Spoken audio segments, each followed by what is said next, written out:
The largest municipal fraud in American history wasn't pulled off by a hacker or a Wall Street trader or a criminal syndicate. It was pulled off by one woman working alone in a town of 16,000 people for 22 years. Her name was Rita Crundwell. She was the Comptroller of Dixon, Illinois.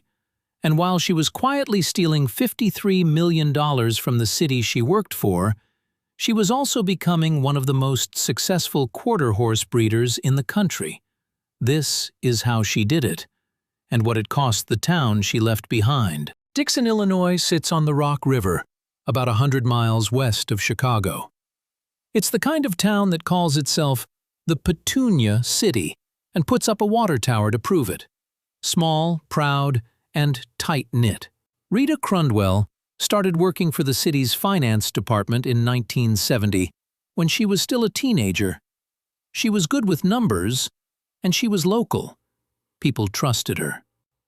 By 1983, at just 29 years old, she was appointed city comptroller and treasurer. From that point on, she controlled Dixon's finances almost entirely by herself.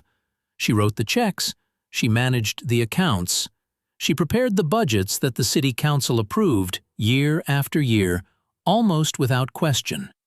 She was reappointed, unopposed, for nearly 3 decades. Nobody audited her closely. Nobody had a reason to. In December of 1990, Crundwell opened a bank account in the city of Dixon's name. She called it the RSCDA, the Reserve Sewer Capital Development Account. There was just one problem. It wasn't a real city account. It didn't appear on any city ledger. She was the only person who knew it existed, and the only person with access to it.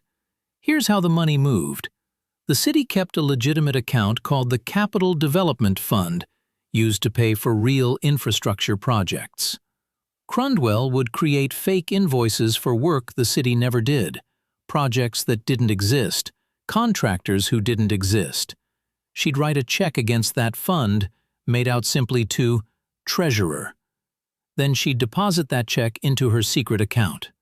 Over the next 22 years, she did this 169 times. On average, $2.5 million a year. By the time she was caught, the total came to $53,740,000. It is still considered the single largest theft of public funds by one person in United States history. So where did $53 million go? Rita Crundwell built one of the top quarter-horse breeding operations in the country.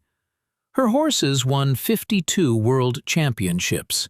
For 8 consecutive years, the American Quarter Horse Association named her its leading owner. She had a horse farm with hundreds of animals, a custom motorhome, a fleet of luxury trailers, and a home decorated with bespoke furniture, including, according to investigators, a chandelier made from antique revolvers. She had a vacation property in Florida. She had jewelry that would later require its own auction to liquidate. Now, hold that image next to this one. While Crundwell was building a horse empire, she was telling Dixon's city council there wasn't enough money to go around. The police chief asked for a new radio system to fix dead zones across the city. She turned him down. No funds in the budget, she said. When city employees retired, they often weren't replaced. Infrastructure projects got delayed. Year after year, she blamed the economy, blamed the state, blamed anything but herself. The town tightened its belt so she wouldn't have to. It fell apart because of a routine records request. In 2011, while Crundwell was on leave, Deputy Treasurer Kathy Swanson had to prepare a city financial report. She called the bank and asked for copies of every statement tied to the city of Dixon. One of them was for an account she'd never heard of. It had over $30 million flowing through it. Swanson brought what she found to the mayor. For the next several months, she worked quietly alongside the FBI, helping investigators build a case without tipping Crundwell off. On the morning of April 17, 2012, FBI agents walked into Dixon City Hall. Crundwell was arrested that day. In November of 2012, she pleaded guilty to wire fraud and admitted to money laundering.